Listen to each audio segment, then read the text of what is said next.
NDA Araku MP అభ్యర్థి కొత్తపల్లి గీతాకు ఘన స్వాగతం పలికిన ప్రజలు.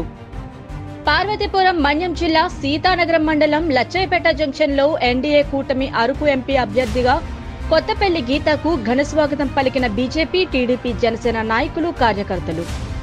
పార్వతీపురం నియోజకవర్గం నుంచి ప్రచారానికి శ్రీకారం చుట్టిన ఎంపీ అభ్యర్థి కొత్తపల్లి గీత వందలాది బైకులతో భారీ ర్యాలీ చేపట్టిన ఎన్డీఏ కూటమి పార్టీ శ్రేణులు. లచ్చయ్యపేట నుండి పార్వతీపురం వరకు భారీ ర్యాలీ చేపట్టిన ఉమ్మడి పార్టీ శ్రేణులు. రోడ్డు పొడవునా మంగళహారతులు స్వాగతం పలికిన పలువురు మహిళలు, ప్రజలు. ప్రచార రథం నుండి ప్రజలకు అభివాదం చేస్తూ ముందుకు సాగిన అరకు ఎంపీ ఉమ్మడి అభ్యర్థి కొత్తపల్లి గీత, పార్వతీపురం ఎమ్మెల్యే అభ్యర్థి బోనెల విజయ్ చంద్ర.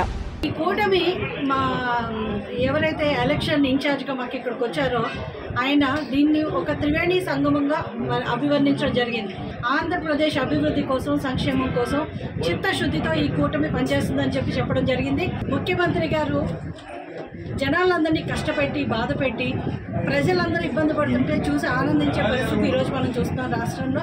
ఇప్పుడు మనం చూస్తున్నాం ఒక రావణాసురుడి పరిపాలన, ఒక రాక్షస పరిపాలన మనకు జరుగుతుంది. కాబట్టి ఆ రాక్షస పరిపాలన, రాక్షసుని ఇంటికి పంపించడానికి, ఇప్పుడు 10 తలల రావణాసురుడిని వధించడానికి ఎలాగైతే రాముడు, లక్ష్మణుడు, శత్రుఘ్నుడు, అలాగే వానర సేన అంతా కూడా కూడొచ్చారో, అంటే నేను ఒక్కడిని, అందరూ 100 మంది ఉన్నారన్నారు. అందుకే రాక్షసులు కాబట్టి ఒక్కళ్ళు సరిపోరు.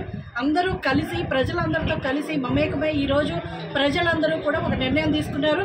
ఈ రాక్షస ప్రభుత్వం నుంచి ప్రజలు వాళ్ళు కాపాడుకోవాలని దానికి కూటమికి బ్రహ్మరథం పడుతున్నారు. ప్రతి ఒక్కళ్ళు కూడా ఈరోజు రాష్ట్రాభివృద్ధి కోరుకునే ప్రతి ఒక్కరు కూడా ఈ కూటమి కోటేస్తారని మేము నమ్ముతున్నాం.